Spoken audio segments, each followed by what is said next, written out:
Golden, and I teach in the Urban Studies and Geography program at Simon Fraser University. So I am one of your co-hosts for today, along with my students in Geography 449. Raise your hands. Yeah. Thanks. So we have been working hard with our local and our international partners to put this day together. So we're very excited to have all of you here for the day's events. Before we get going, I wanted to acknowledge that we are working today on the unceded territories of the Coast Salish people, and especially here in Surrey, the Kwantlen, Katzie, Semiahmoo, and Tsawwassen First Nations. And for me, what that means is that we have some voices that are very crucial to the way that we think about urban resilience and the way that we act towards urban resilience, who are not currently in this room, unless I'm mistaken. And so that should be hanging over our discussions today. We have a full and fun agenda for you today, and as we get started, I'd like to call up our City of Surrey partner, Maggie Bainham, to welcome you on the city's behalf.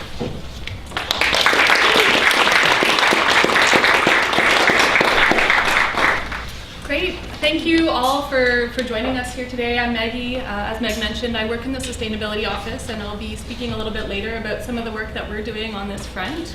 But it's really a pleasure to have you all here. We work a lot with universities, SFU in particular, because you're here in Surrey and doing a lot of work on resilience and climate change. The Meeting the Climate Change Challenge we've been involved in and have worked closely with SFU's adaptation to climate change team as well. So it's always a pleasure, and I always I enjoy the energy and the tough questions that I think students often bring to the table. And so really happy to see this meeting of the minds between, we've got German students here, Canadian students here, as well as municipal practitioners and industry. So really excited to have those conversations all in the same room. So welcome, and let me know if there's anything that I can get for you while you're here. Washrooms are right outside the door. There's only 2, but if you go across the bridge, there's more. And these ones, you have to press the big red button to lock it. Just some people are confused about how to lock those, so that's just, yeah. Thank you. Thanks, Meg. Okay, thanks, Maggie. And then next, I'd like to ask Robin Chang, my other co-host from TU Dortmund, pardon me, and Nadine as well. Yeah, sure. Safe to welcome everybody. Yeah, so good morning, everyone, and thanks again for joining us. It's very wonderful that we have partners, Maggie as well as Meg, and all of the panelists and speakers to make this event successful, not only for our students, but also for ourselves. My name is Robin Chang. I'm from the European Planning Cultures Department at the Spatial Planning faculty in Dortmund. And I am, through my PhD work, looking at urban resilience through social networks.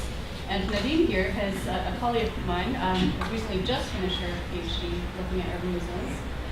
Would you like to introduce a little bit of your work as well as TU Dortmund? Yeah, first my work for my dissertation, I was looking at resilience, how you can build resilience after disasters, and I was specifically looking at the reconstruction process in Japan after the Great East Japan earthquake from 2011. And I also have some information provided about the Technical University of Dortmund. The university was founded in 1968, and today it has 34,200 students, which study at 60 faculties, and one of these faculties is the School of Spatial Planning, where Robin and I both work at. And the Faculty of Spatial Planning has 1 bachelor program and 2 master programs, and the students that we are here with, maybe you can also wave, are studying the bachelor program, and they are in their 3rd year. And they're conducting a student research project on urban resilience in Vancouver, and this is why we're here. Yeah. So without further ado, I'm going to kick off this first day with some information about our first exercise, which is the conceptual mapping exercise.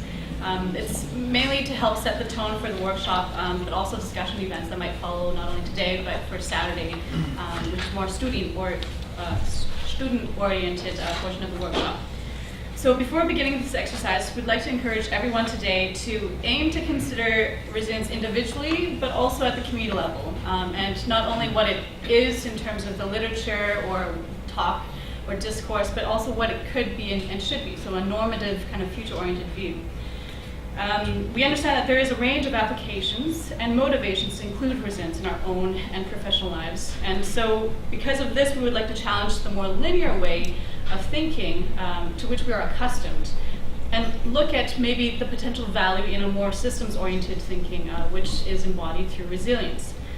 Our hope is that we all together can help each other maybe either refine our understanding of resilience and what it could mean in terms of contributions to our individual and community work. So back to the exercise, what we have, if everybody looks in the back of the room, we have a blank wall. With the sentence, how can we understand key aspects of effective resilience? Now, we're not asking for a specific definition or a concrete strategy. At this point in time, we want people to first look at the potential importance of resilience. So I think there are a few initiatives that are happening locally here in Surrey and other municipalities that demonstrate there is some relevance of the term as well as the concept. We also want you guys to really consider the contested nature of resilience. So resilience is applied in many different fields, and through that there are overlapping areas as well as conflicts perhaps. Again, also I'd like to emphasize that we want you guys to think about what resilience is versus what it could be or should be. So this present understanding or fuzzy or lack of understanding versus how we can actually roll it out in the future. And through this, maybe also consider specific background characteristics that we have in our own professional and individual lives that contribute to the differences in these opinions. So what we have at each table is we have a stack of papers and cards and a legend. What we would like everyone to do is we'll give you guys about, I think 10-15 minutes was the idea? 15 minutes. 15 minutes up until about maybe 20, half an hour if you guys really need it. There's some buffer time there. To first discuss what you guys as table groups consider relevant for resilience. So we have different legend color codes for colors as well as shapes and codes for either key actors, so general as well as inhibiting, enabling, also instruments, again, general, enabling, inhibiting, and then relevant processes, and also kind of key outcomes or ideas that we want to either aim for or that are currently in process. And then there should be arrow cards in there as well. And what you guys will do within this first portion of the day is to look at what you as a group can formulate as a visualization of resilience. After that, we would like you guys to pack everything into the envelopes and maybe write.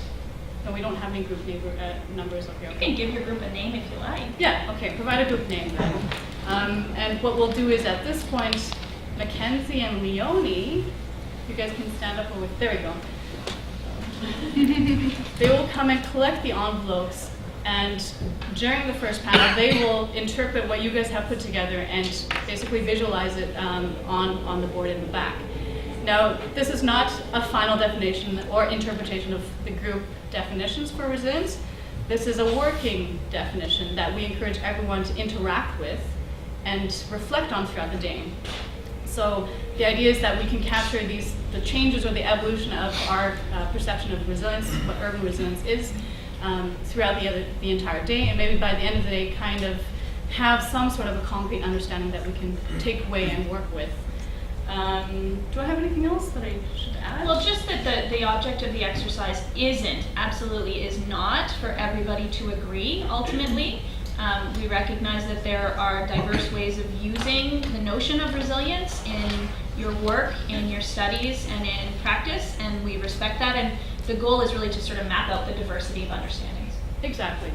And it's also important to note that this is an important aspect of the work that we have today, not only as a legacy for the work that we hope to have at the end of the workshop here in Vancouver, but it's also important because we will have a follow-up workshop in Dauphin in June, and so we're hoping that this could provide a comparative basis with which we can work with.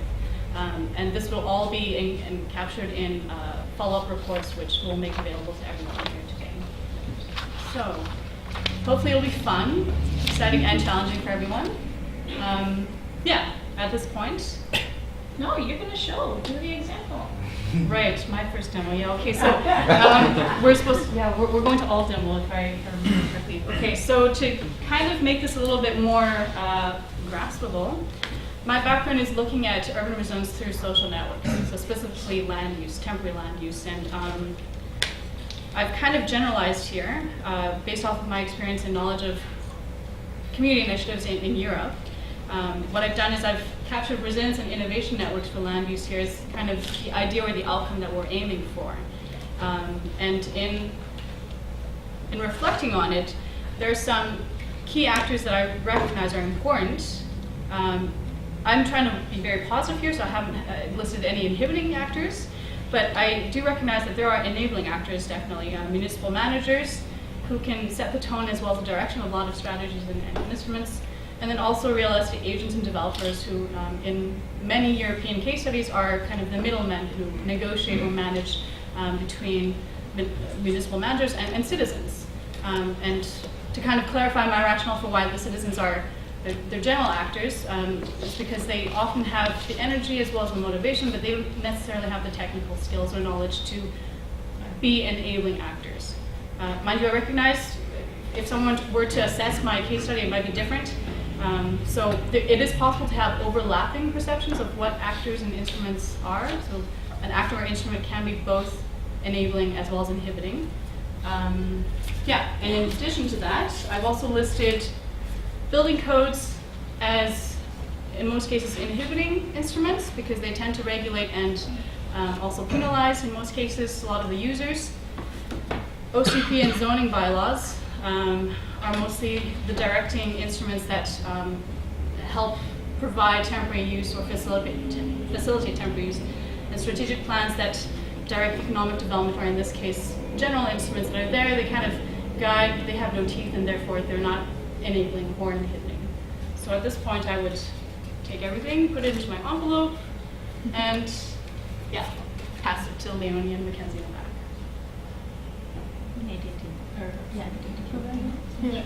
I also have an example. It's based on my research for my dissertation. So I put on the, oh no, I already put on the stickers to put it on the walls so they stick together now. So my goal would be resilience building after disasters. And as the actors, I have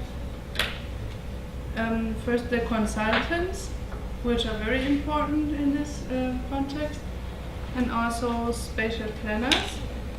And I put both of them as enabling actors. Maybe other people would see things differently, but that's and that's also the what we want to do with this workshop. So if you think when the things are back on the wall, you see things differently, you can go there and change them if you want. And then I also have the citizens as general actors and NGOs. And sectoral planners like sustainability planners or traffic planners. And for the policy documents, I have land use planning. And then the possibility to prepare reconstruction guidelines or plans in advance. I put this in green because it can be enabling, but I also have another one which is the same in red, because if you have plans and you have to stick to them after the disaster, but you don't like what you planned beforehand, they can also restrict you. And then there's also the thing that's called processes. Yeah. So I put up comprehensive participation processes and community engagement. And then it is possible to also have these arrows to show relationships. So I would put this up between the spatial planner and the land use planning because they are responsible for this. Okay, and I was coming at this from maybe a more minority perspective on urban resilience. So my kind of, based on my most recent research, my big idea here is neighborhood scale work, and I'm looking at what a commons-based resilience would be. So contrasting against the socio-ecological model of resilience, in which your resilience means seeking a dynamic equilibrium point. This notion of commons-based resilience is based more upon notions of unpredictability and disruption, and assuming that we need to not necessarily argue about whether we're fighting for climate mitigation or adaptation, but focus on concepts like transition, transformation, adaptive capacity, and resourcefulness. So I've got some concepts here, and these are all kind of general. You might want to make yours more specific. So here we've got a key to neighborhood scale work. My daughter's helped me with the lettering. Commons-based land management. So this is sort of the new commons movement that some of you will have heard of, the transition town movement, some co-housing developments, alternatives to private land ownership and the encouragement of collective ownership and voluntary work. Another key institution in which we see commons-based resilience building is in market gardens and a lot of community gardening kinds of projects as well. So I've got that there. Generally, these processes are building towards more ecological literacy, so getting people on the ground understanding their local ecologies, what the systems provide, what they don't provide, and then also working towards social learning, so understanding the sort of social needs of their social system and their neighborhood and their neighbors in working together. One of the key areas in which these processes tend to break apart, so a red is conflict, right? So an inability or ineffective conflict resolution. And they're working towards closed loop thinking in a sense where we're trying to create more productive economies that operate within a closed loop. So I've got other actors who are involved here, such as gardeners, building the sharing economy. I think you're getting the point. I've got the transition town movement. Here I'm focusing not on citizens generally, but on community groups and planning processes more, so collaborative planning, community asset mapping. A lot of these processes tend to be broken down by larger political agendas at the sort of city scale or higher up, and a factor that sort of floats in between are OCPs and some of the more formalized citywide plans. So, yeah. So just a keynote we kind of discovered this yesterday when we were running through this. Because there are Germans and Canadians in here, there might be some confusion about terminology. So for the students who are German, the German students, please don't hesitate to ask if there's anything you're not unclear about, and vice versa as well. Because chances are the Canadians don't know either. We're just fudging it. Right? Yeah.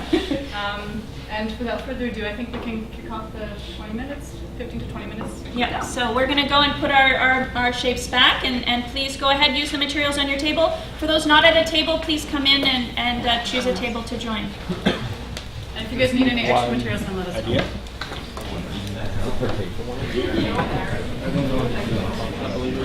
My handwriting is really bad. Just one idea. That was my understanding. Yeah. So how are you doing it?